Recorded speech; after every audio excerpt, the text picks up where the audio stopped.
আমি ইমানবিলাকৰ ঠাইত আমি 4টা ক্যাটেগৰি শিক্ষকলৈ যাম এটা হল প্ৰাথমিক লোৱাৰ প্ৰাইমেৰী স্কুলৰ টিচাৰ দ্বিতীয়টো হল গ্ৰেজুৱেট মান টিচাৰ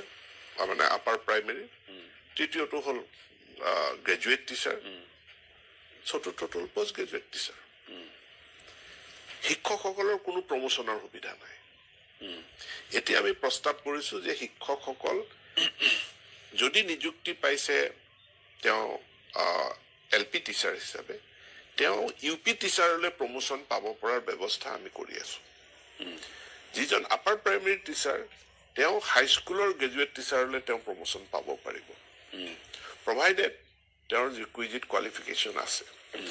বহুত এমএ এমএসসি বা এমকম পাস কৰি পেলে গ্ৰেজুৱেট টিচাৰ হিচাপে যোগদান কৰিছে তেওঁৰ বিএডও আছে